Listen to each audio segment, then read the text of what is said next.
ഏകദേശം 30ഓളം ദിവസം നീണ്ടു നിന്ന പാറ്റ പാർട്ടി, അത് ഉണ്ടായിട്ട് 2 മാസമേ ആയിട്ടുള്ളൂ. പാർട്ടിയല്ല, ഒരു ഫോറം, ഒരു പ്ലാറ്റ്ഫോം. BJPയുടെ അതികായകൻ നരേന്ദ്രമോദിയെ മുട്ടുകുത്തിച്ചു. അമിത്ഷായുടെ വെടിനീർത്ത കൈ കൊടുത്തു. അപ്പൊ ആലോചിക്കേണ്ട പല വിഷയങ്ങളുണ്ട്. ഓരോന്നായിട്ട് നിങ്ങൾ ശ്രദ്ധിച്ച് കേൾക്കുക. എങ്ങനെയാണിത് വീഴുന്നത്?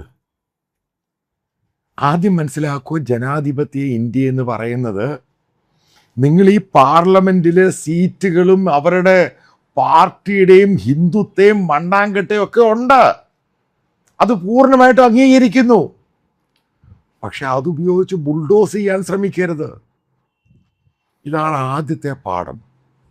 അപ്പൊ അവർക്ക് കൂട്ടായിരുന്ന ഈ ഗോദി മീഡിയ എവിടെ പോയി? അർണബ് ഗോസ്വാമിയും സുധീർ ചൗധരിയും രാഹുൽ കൻവാലും ഇതേപോലെയുള്ള എത്രയോ മീഡിയ ഹൗസുകൾ ഡൽഹിയിൽ എവിടെ പോയി? ചോദ്യം നമ്പർ 1, എവിടെ പോയി? അവർ ഇത്രമാത്രം വലിയ ക്യാമ്പയിൻ നടത്തി മോദിക്ക് അനുകൂലമായിട്ട്, പാറ്റകൾക്കെതിരെ നടത്തി. ഗോദി മീഡിയ, ഹിന്ദി മീഡിയ അവർ ഓരോന്നായിട്ട് നടത്തി. എന്തുകൊണ്ടാണിത് എഫക്റ്റീവ് അല്ലാത്തതിൻ്റെ കാരണം എന്താ? അതായത് ജനങ്ങൾക്കൊരു പരിധി വരെ കഴിഞ്ഞു കഴിഞ്ഞാൽ വിശ്വസിക്കത്തില്ല.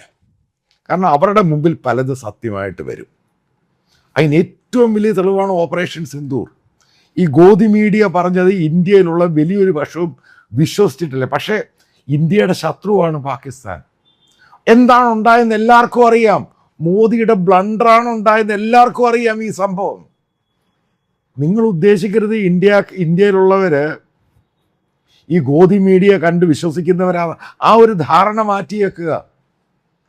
ഇന്ത്യയിലെ ചെറുപ്പക്കാർക്ക് ഈ പറയുന്ന പോലെ രാഷ്ട്രീയമൊന്നുമില്ല. ഞാൻ പറയുന്ന വളരെ സത്യം. അവർക്ക് ഈ രാഷ്ട്രീയമൊന്നുമില്ല.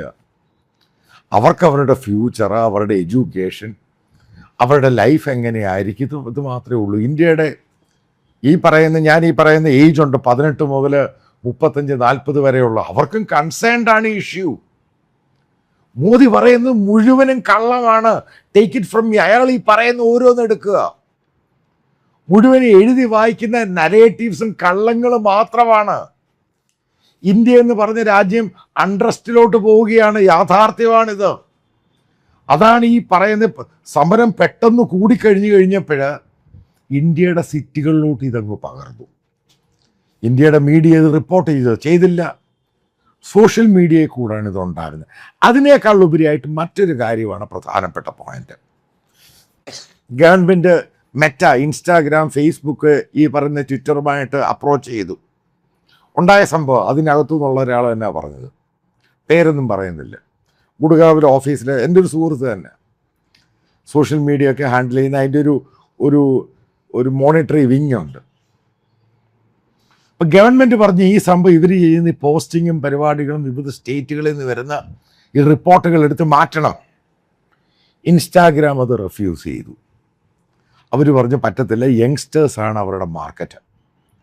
അതിനെ എടുത്തു മാറ്റുവാണെങ്കിൽ ഈ സാധനം പിന്നെ ഇന്ത്യയിൽ അത് ബ്ലോക്ക് ചെയ്യുന്നതാണ്. അതായത് ഗവൺമെൻറ് ഇതൊക്കെ ബാൻ ചെയ്തേര്. അത് ഗവൺമെൻറ് ഇത് ബാൻ ചെയ്താൽ ഗവൺമെൻറ്റിന് മനസ്സിലാവും. അതോടുകൂടി ഇവർ കയ്യെ ഇത് പിടിച്ചാൽ കിട്ടുമോ ഈ സാധനം? അപ്പോഴാണ് അവർ തന്നെ റെക്കമെൻഡ് ചെയ്യുന്ന മോദി ഗവൺമെൻറ്റിനോട് പ്രധാനമന്ത്രി ഈ പറയുന്ന ഇൻസ്റ്റാഗ്രാം റീലുമായിട്ട് വരിക. അങ്ങനെയാണ് മോദി റീലുമായിട്ട് എത്തിയത്. ഇതാണ് ഇതിൻ്റെ പുറകിലുള്ള രഹസ്യം. ഇനി അടുത്ത ഏറ്റവും വലിയ തമാശ, ഈ ഗ്ലോബൽ മീഡിയ, കാരണം എനിക്ക് പരിചയമുള്ള പല ആൾക്കാരെ എൻ്റെ ഇത് വർക്ക് ചെയ്യുന്നുണ്ട്. അവർ ഈ സംഭവം ഉണ്ടായി ഇതങ്ങോട്ട് ചൂട് പിടിക്കുന്ന സമയത്ത് ഗ്ലോബലായിട്ടുള്ള മീഡിയ ആൾക്കാർ ഡൽഹി വന്നു. ഇവിടെ ഡൽഹിയിലുമുണ്ട് ഗ്ലോബൽ മീഡിയയുടെ റിപ്പോർട്ടേഴ്സുണ്ട്, വലിയ വലിയ മീഡിയയ്ക്ക് മാത്രം. പക്ഷെ മറ്റുള്ള മീഡിയയും ഇവിടെ വന്ന് ഇത് റിപ്പോർട്ട് ചെയ്യാൻ തുടങ്ങി. അപ്പം ഇന്ത്യയിലെ ഗോദി മീഡിയ റിപ്പോർട്ട് ചെയ്യുന്നില്ല, പക്ഷേ ചില റീജിയണൽ മീഡിയ, മലയാളമൊക്കെ റിപ്പോർട്ട്, ഇപ്പോൾ ഏഷ്യാനെറ്റും ഈ പറയുന്ന മനോരമയാണെങ്കിലും News 24 ഒക്കെ റിപ്പോർട്ട് ചെയ്ത്. കാരണം അവർക്കറിയാം അവരുടെ ഏറ്റവും കൂടുതൽ ആൾക്കാർ ഇത് കാണുന്നത്, അതായത് ഡെമോക്രാറ്റിക് ഇന്ത്യയിലെ ആൾക്കാരാണ് മലയാളികൾ, DNA എന്ന് പറയുന്നത്. ഇപ്പം ജനൻ TV റിപ്പോർട്ട് ചെയ്യുന്ന പോലെ അവർ റിപ്പോർട്ട് ചെയ്ത് ആ ചാനൽ അടച്ചു പൂട്ടും. അതതിൻ്റെ കാര്യം. കുറേ പേക്കൂത്തുകൾ ഈ പറയുന്ന യൂട്യൂബേഴ്സ് ഉണ്ട്. അതിനെ ആരും ഒന്നും ഈ കാര്യമായിട്ടൊന്നും മാനിക്കുന്നൊന്നുമില്ല. ജസ്റ്റ് ഒരു ഇങ്ങനെ പോകുന്ന മാത്രമേ ഉള്ളൂ. അപ്പം എങ്ങനെയാണ് ഈ ഗ്ലോബൽ മീഡിയ റിപ്പോർട്ട് ചെയ്തു, അത് വായിക്കുന്ന ഒത്തിരി പേരുണ്ട്, വിദേശത്തും സ്വദേശത്തും ഒക്കെ ഉള്ളവരുണ്ട്. അപ്പം അതിൻ്റെ ക്ലിപ്പിങ്സ് എടുത്തു, അത് സോഷ്യൽ മീഡിയയിൽ കൂടെ അങ്ങ് പോയി. ഇത് മറ്റൊരു ഒരു പ്രഹരം തന്നെയായി. അതേപോലെ ഇവിടുത്തെ ഗോധി മീഡിയയ്ക്ക് അവിടെ പോകാൻ പറ്റാതെ കൊനാട്ട് പ്ലേസിൽ വരാൻ പറ്റാത്ത സ്ഥിതിയായി. ആ ജന്തർ മന്ദറിൻ്റെ കാര്യം പെട്ടു, കൊനാട്ട് പ്ലേസിൽ വരാൻ പറ്റാത്ത സ്ഥിതിയായി. അവർ ഐഡിയുമായിട്ട് വന്നു കഴിഞ്ഞാൽ അടി കിട്ടും, BJP-കാരനെ കണ്ടാൽ അടി കിട്ടും. ഒരു ഒരു ഒരു ഡൽഹി എന്ന് പറഞ്ഞ സിറ്റി എമിഗ്രൻ്റ് സിറ്റിയാണ്, BJP-യുടെ പവർഫുൾ കോട്ടയാണ്. ആ സിറ്റിയുടെ സ്ഥിതിയാണ് ഞാൻ ഇത് പറഞ്ഞത്. ഇത് ശരിക്കും ചിന്തിപ്പിക്കാൻ തുടങ്ങി. അതായത് ഇതങ്ങ് പടരാൻ തുടങ്ങി. ഗവൺമെൻറ് എന്തു പറയുന്ന ക്രാക്ക് ഡൗൺ, ഈ ആക്ഷൻ കൊണ്ടൊന്നും പ്രയോജനമില്ലൊന്നും പിടികിട്ടി. അതായത് ഇന്ത്യക്കാരൻ്റെ ഒരു ചിന്താഗതിയുണ്ട്, മൂഡ് ഓഫ് ദി നേഷൻ. അത് മോദിക്കെതിരെ എങ്ങായി. അതൊന്നും മോദിയും ഈ BJP-യും RSSും സ്വപ്നത്തിൽ പോലും കണ്ടിട്ടില്ല. അതേപോലെ അങ്ങ്, കാരണം ആ ലാത്തി ചാർജ് എല്ലാം എടുത്തങ്ങ് മാറ്റി. ഗവൺമെൻറ് എന്തൊക്കെ പ്ലാൻ ചെയ്യാൻ ശ്രമിച്ചു, പോലീസുകാരൻ ഇഞ്ചേർഡായി, വാഹനങ്ങൾ മറച്ചിട്ട് എല്ലാം തിരിഞ്ഞ് കത്താൻ തുടങ്ങി. ഈ കൊച്ചി പിള്ളേരെ അടിക്കുന്ന എല്ലാ വീടുകളിലും കുട്ടികൾ. ഇപ്പം ഞാനൊരു ഉദാഹരണം പറയാം. എൻ്റെ മകൾ ഈ പാർലമെൻറ്റ് മാർച്ചിൽ പങ്കെടുത്തു. രാവിലെ പോയിട്ട് വൈകിട്ടാണ് വന്നത്. ഈ പാർലമെൻറ്റ് മാർച്ചിൽ ഈ ശരിക്കും ആക്റ്റീവായിട്ട് പങ്കെടുത്തു. ഇവിടെ സെൻട്രൽ യൂണിവേഴ്സിറ്റി മാസ്റ്റേഴ്സിന് പഠിക്കുകയാണ്. അപ്പോൾ അതിൻ്റെ പോകുന്ന തലേ ദിവസം എന്നോട് അവൾ 1000 രൂപ ചോദിച്ചു. കാരണം അവൾ മെട്രോ പാസിലാണ് യൂണിവേഴ്സിറ്റിയിലൊക്കെ പോകുന്നത്. അപ്പം ഞാൻ ചോദിച്ചു കഴിഞ്ഞപ്പോൾ അവിടെയുള്ള എന്തൊക്കെ സാധനങ്ങൾ മേടിച്ചുകൊണ്ട് പോകണം, അതായത് കിറ്റുകൾ വേണം, മെഡിക്കൽ കിറ്റ് വേണം, ടിയർ ഗ്യാസ് വന്നാൽ അതിനെ പ്രതിരോധിക്കണം, മറ്റുള്ള സ്റ്റുഡൻസ്, കാരണം ഇവരുടെ ഗ്രൂപ്പിനകത്ത് ഏകദേശം 250-300 പിള്ളേരുണ്ട്. അവരെല്ലാം എവിടെ ഓരോരുത്തരും എങ്ങനെ എവിടെ വന്ന് കാണുന്നത്, എങ്ങനെയാണ് നമ്മൾ അസംബിൾ ചെയ്യേണ്ടത്, അതായത് പ്ലാനിങ് ഉണ്ടാക്കുവാണ്. അതാണ് ജെൻസിയെ 76-77 വയസ്സുകാരനായ മോദിക്ക് മനസ്സിലായിട്ടില്ല. ഈ അമിത്ഷാ, ഭയങ്കര തന്ത്രശാലി അമിത്ഷായ്ക്ക് മനസ്സിലായിട്ടില്ല. അവരുടെയൊക്കെ മേളിൽ പറക്കുന്ന സംഭവമായത്. കാരണം അന്ന് എൻ്റെ ഭാര്യ തന്നെ പറഞ്ഞു, ഞാൻ ഈ കൊച്ചിനെ വഷളാക്കുകയാണ്, ഇതിന് പോകാൻ പ്രേരിപ്പിക്കുന്നു. ഞാൻ എൻ്റെ ഭാര്യയോട് പറഞ്ഞൊരു കാര്യമുണ്ട്, ഞാൻ അവളോട് പോകണ്ട എന്ന് പറഞ്ഞാലും അവൾ പോവും. അപ്പോൾ പിന്നെന്തിനാണ് ഞാൻ പോകണ്ടെന്ന് പറയുന്നത്? കാരണം അതാണ് ജെൻസി എന്ന് പറയുന്നത്. അതിനെ മനസ്സിലാക്കുക. അവർക്ക് ആ നെറ്റ്വർക്കുണ്ട്. വീട്ടിൽ ഇരിക്കുമ്പോൾ പോലും ഇൻസ്റ്റയിൽ കൂടെ ഓരോന്നും പോസ്റ്റ് ചെയ്യുകയാണ്. ഇതാണ് ഈ മനസ്സിലാക്കേണ്ടത്. ഗോധി മീഡിയ ഒന്നും അല്ല ഇവിടുത്തെ പ്രശ്നം. ഇവിടുത്തെ പ്രശ്നം ജനാധിപത്യമാണ്. എല്ലാവരുടെയും പിള്ളേരുടെ ഇടയ്ക്ക് തോന്നാൻ തുടങ്ങി, മോദി ജനാധിപത്യം നശിപ്പിക്കും, സ്വാതന്ത്ര്യം നശിപ്പിക്കാൻ പോവുകയാണ്, 2-3 കോർപ്പറേറ്റുകൾക്ക് വേണ്ടി മാത്രമുള്ള ഒരാളാണ്. അതായത് അമേരിക്ക പറയുന്ന സറണ്ടർ ചെയ്യുന്ന ഒരാളാണ്. അത് ഈ പറയുന്ന ലോകം ചുറ്റുന്നതൊക്കെ കള്ളത്തരമാണെന്നും പിടികിട്ടി. അയാൾ ഈ പറയുന്ന വികസനം, ഇന്ത്യയുടെ എക്കണോമിക് ഗ്രോത്ത് കള്ളത്തരമാണെന്ന് പറയാൻ തുടങ്ങി. ഇതാണ് സ്പ്രെഡായത്. ഇതിനെ പ്രതിരോധിക്കാൻ ഈ പറയുന്ന RSSും സംഘപരിവാറും എല്ലാം കൂടെ സ്ട്രീറ്റിൽ ഇറങ്ങിയപ്പം അവനും അടി കിട്ടി. ഇതാണ് ഉണ്ടായ സംഭവം. മനസ്സിലാക്കേണ്ടത് ഇന്ത്യയിലെ യുവാക്കളെ, ഞാൻ നേരത്തെ പല ആവർത്തി പറഞ്ഞിട്ട്, ഇന്ത്യൻ യുവാക്കളെ നിങ്ങൾ ഒരിക്കലും അണ്ടർ എസ്റ്റിമേറ്റ് ചെയ്യരുത്. അവർക്ക് നിങ്ങളെക്കാളും ബോധമുണ്ട്, നിങ്ങളെക്കാളും ഡിജിറ്റൽ ലോകത്ത് ജീവിക്കുന്നവരാണ്. അവർക്ക് എങ്ങനെ പോകണം എന്നറിയാം. അവരുടെ പ്രതീക്ഷയുണ്ട്. ഗവൺമെൻറ് എങ്ങനെ ആയിരിക്കണം, ഏത് രീതിയിലുള്ള വെൽഫെയറാണ് അവർ ഉദ്ദേശിക്കുന്നത്. അവർ വോട്ട് ചെയ്തിട്ടുണ്ടെങ്കിൽ താഴെ ഇറക്കാനും അറിയാം. ഒരു കാരണവശാലും മറ്റ് പാർട്ടികളെ പിളർത്തി അവരുടെ MP-മാരെ കൊണ്ടുവന്ന് കൂടുതൽ നമ്പർ കാണിക്കാൻ ശ്രമിക്കരുത്. ഇതൊക്കെ മോദിക്ക് കിട്ടിയ വലിയ പാഠങ്ങളാണ്. അതുകൊണ്ടാണ് ഞാൻ പറയുന്നത്, മോദിയുടെ ഗീത്തായ്ക്ക് പിടിച്ചാണ് വലിച്ചിറക്കിയത്. അതാണ് ഇന്ത്യയുടെ ചെറുപ്പക്കാർ, ഇന്ത്യയുടെ വിദ്യാർത്ഥികൾ. അപ്പോൾ ഇവിടുത്തെ മീഡിയ ഒക്കെ പറഞ്ഞ് ഞാൻ കൃത്യമായിട്ട് പറഞ്ഞു, ബംഗ്ലാദേശ് പോലെ ആവർത്തിക്കും. ഞാൻ വീണ്ടും ആവർത്തിക്കുന്നു, ഈ സമരം ഇവിടെ കൊണ്ടൊന്നും തീരാൻ പോകുന്നില്ല. ഇത് കണ്ടിന്യൂസ് പ്രോസസ്സാണ്. മോദിയെ കൊണ്ടേ ഇത് പോകൂ. അതിനകത്ത് ഏറ്റവും പ്രധാനമായിട്ടുള്ളത്, അതായത് ഡൽഹിയിലുള്ള ആൾക്കാർക്ക് ആദ്യം അഭിനന്ദനങ്ങൾ, അതായത് അവരെ കൺഗ്രാജുലേറ്റ് ചെയ്യണം.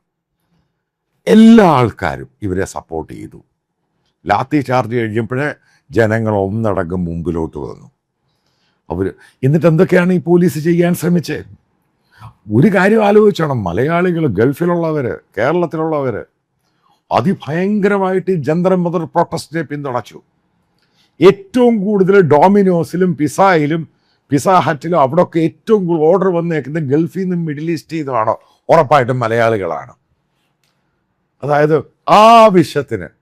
അതാണ് മലയാളികളുടെ ദേശീയ ബോധം, മലയാളികളുടെ ജനാധിപത്യ ബോധം. അതൊരു കാരണവശാലും അടിമത്തമല്ല, ജനാധിപത്യ ബോധമാണ്. അതുകൊണ്ടാണ് മലയാളികൾ ദൂരെ നിന്ന്, കാരണം അവർക്ക് ഇവിടെ പങ്കെടുക്കാൻ കഴിയുന്നില്ല, വിദേശത്താണ്. ഏറ്റവും കൂടുതൽ ഈ സമരത്തെ പിന്തുണച്ചത് ഈ പറയുന്ന മലയാളികളാണ് വിദേശത്ത് നിന്നും. അത് ഏറ്റവും അഭിനന്ദനാർഹമായ സംഭവമാണ് മലയാളികൾ ചെയ്തത്. അത് കണ്ടിന്യൂ ചെയ്യണം. മോദിയെ ഇറക്കി വിട്ടേ ഇന്ത്യക്ക് സമാധാനം ഉണ്ടാവത്തുള്ളൂ. കാരണം ആ രീതിയിലാണ് മോദിയെ കള്ളത്തരങ്ങളും കപടതകളും കൊണ്ടാണ് മുന്നോട്ട് പോകുന്നത്. അല്ലെങ്കിൽ എനിക്ക് നിങ്ങൾക്ക് സ്വാതന്ത്ര്യമില്ലാതാകും. നമ്മൾ അങ്ങനൊരു പരിസ്ഥിതിയിലും ചുറ്റുപാടിലും ജീവിച്ചവരല്ല. നമ്മുടെ ഫൗണ്ടിങ് ഫാദേഴ്സ് നമുക്ക് തന്നിട്ടുണ്ട് ഈ സ്വാതന്ത്ര്യം. ജനാധിപത്യത്തിൻ്റെ മൂല്യങ്ങൾ പറഞ്ഞു തന്നിട്ടുണ്ട്.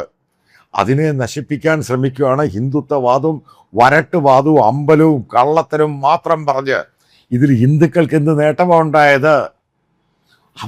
ഏറ്റവും കൂടുതൽ പുറകോട്ട് പോയത് ഇന്ത്യയിലെ ഹിന്ദുക്കളല്ലേ ഈ സംഭവം മോദി വന്ന ശേഷം. ഏറ്റവും കൂടുതൽ ഹിറ്റ് കിട്ടിയത് അമ്പലം ഉണ്ടായിക്കൊണ്ട് അവിടുന്ന് മോഷണം നടത്തി. പിന്നെ ഹിന്ദുക്കൾക്ക് എന്ത് നേട്ടമുണ്ടായി? ഇതൊരു പ്രിസൈസായിട്ടുള്ള ക്വസ്റ്റ്യനാണ്. അതേപോലെ തന്നെ മോദിയൊക്കെ പിന്തുണയ്ക്കുന്നത്, അതായത് മനസ്സിലാക്കുക, എനിക്കും പിന്തുണയ്ക്കാം, നിങ്ങൾക്കും പിന്തുണയ്ക്കാം. നല്ല കാര്യങ്ങൾ ചെയ്താൽ പിന്തുണയ്ക്കാം. പക്ഷെ മോശമായ കാര്യങ്ങൾ ചെയ്തിട്ട് അതിന് അജണ്ട ഫിക്സ് ചെയ്ത് കഴിഞ്ഞാൽ നമ്മൾ ഒന്നടങ്കം മുന്നിൽ നിൽക്കണം. അതാണ് ഒരു ജനാധിപത്യ രാജ്യത്തിൻ്റെ ഏറ്റവും ഒരു സിറ്റിസൺ റൈറ്റാണ്. ഒരു മനുഷ്യന് ഐഡൻറ്റിറ്റി, ഇന്ത്യക്കാരൻ്റെ ഐഡൻറ്റിറ്റി പാസ്പോർട്ടല്ല. എന്തൊക്കെ തീരുമാനം ഇവരെടുക്കുന്നത് എല്ലാം തമാശയാണ്. ഇടയ്ക്കിടയ്ക്ക് വന്ദേ ഭാരതം ബില്ല്, ആ ബില്ല്, ഈ ബില്ല് വെറുതെ ഇഞ്ചക്റ്റ് ചെയ്യാണ് ഒരു കാര്യമില്ലാതെ. ഇതൊക്കെ ഇപ്പോഴത്തെ പുതിയ തലമുറയ്ക്ക് കൃത്യമായിട്ടറിയാം. ഇതൊന്നും ആവശ്യമില്ലാത്ത കാര്യങ്ങളാണ് ഉണ്ടാക്കുന്നത്. ഇവിടെ വേണ്ടത് ഇവിടെ വേണ്ടത് ജോബ് ജനറേറ്റ് ചെയ്യണം. ഇവിടെ അടിസ്ഥാന സൗകര്യത്തിനകത്ത് ഇതേപോലെ റോഡുകളും കുളമാക്കരുത്. ഇപ്പോൾ പെട്രോളിനകത്ത് E20 ചേർത്ത് മിക്സ് ചെയ്ത് വിൽക്കരുത്. ജനങ്ങൾക്ക് സ്വാതന്ത്ര്യം കൊടുക്കണം. അവർക്ക് അവരുടേതായ ഫ്രീഡമുണ്ട്. അതിന് പകരം കള്ളത്തരവും കപടതയും പറയുന്നു. ഇതാണ് ഞാൻ ഈ CJP അതെല്ലാം പൊളിച്ചങ്ങ് അടുക്കി. അതായത് മോദി ബിൽഡ് ചെയ്ത ഒരു സാമ്രാജ്യത്തെ, കഴിഞ്ഞ 12 വർഷമായിട്ട് ബിൽഡ് ചെയ്ത സാമ്രാജ്യത്തെ 5 ദിവസം കൊണ്ട് പൊളിച്ചു കൊടുത്തു. അപ്പോൾ നമ്മൾ ഈ CJP നേതാക്കളെ അംഗീകരിച്ചു കൊടുക്കണ്ടേ? അതാണ് കൃത്യമായിട്ട്. അതായത് വീണ്ടും ആവർത്തിക്കുന്ന ഡൽഹി സമരം ലോകത്തിൻ്റെ ഇന്ത്യയുടെ ചരിത്രത്തിൽ ഒരു പൊളിറ്റിക്കൽ മൈൽ സ്റ്റോൺ ആയിട്ടങ്ങ് മാറും. ചരിത്ര സമരം തന്നെയാണ് ഈ സംഭവം നടന്നത്. അതിന് കിട്ടിയ വലിയ മാസീവ് പിന്തുണ ആ ചെറുപ്പക്കാരനെയും വിട്ടുപോത്തൊന്നുമില്ല. വീണ്ടും ആവർത്തിക്കുന്നത് മോദിയെ കൊണ്ടേ പോകും. അതോടുകൂടി ഈ BJP അങ്ങ് തീർക്കും. ഈ സംഘപരിവാറിൻ്റെ വെടിയും അങ്ങ് തീർക്കും പൂർണ്ണ. കാരണം ഇനിയും പിന്നെ അവർക്ക് ഹിന്ദുത്വം പറയാൻ കൊടുക്കത്തില്ല. കാരണം ഇവിടെയുള്ള ഹിന്ദുത്വ ഈ പറയുന്ന സപ്പോർട്ട് ചെയ്തവർക്ക് മനസ്സിലായി അവരെയാണ് ഏറ്റവും കൂടുതൽ കബളിപ്പിച്ചത്. ഇന്ത്യയെ നശിപ്പിച്ചവരാണ് ഇവർ. അതായത് ഇന്ത്യയെ കെട്ടിപ്പടുത്തവരല്ല. ഇന്ത്യയെ കെട്ടിപ്പടുത്തിയ നമ്മുടെ ഫൗണ്ടിങ് ഫാദേഴ്സ് മാത്രമാണ്. അത് നശിപ്പിക്കാൻ ശ്രമിച്ചു മോദിയും കൂട്ടരും സംഘപരിവാറും. പക്ഷേ ഇന്ത്യയിലെ ചെറുപ്പക്കാരും ഓഫ് കോഴ്സ് ഗ്ലോബൽ മീഡിയ ഒന്നടങ്കം ഇന്ത്യയിലെ ചെറുപ്പക്കാരുടെ കൂടെ നിന്നു. സോഷ്യൽ മീഡിയ വിപ്ലവം തന്നെയാണ് ഉണ്ടായേക്കുന്നത്. ആ വിപ്ലവത്തിൽ കടപുഴകി മോദി ഒലിച്ചു പോകും എന്ന് ഞാൻ പ്രഡിക്റ്റ് ചെയ്തു. അത് തന്നെയാണ് ഉണ്ടാകാൻ പോകുന്നത്. ഇതൊരു തുടക്കം, സാമ്പിൾ വെടിക്കെട്ട് മാത്രമാണ്. വരാൻ പോകുന്ന വലിയ വെടിക്കെട്ടുണ്ട്. വലിയ തൃശ്ശൂർ പൂരങ്ങളെക്കാളും വലിയ മാസ്റ്റർ പൂരങ്ങൾ വരാൻ പോവുകയാണ്.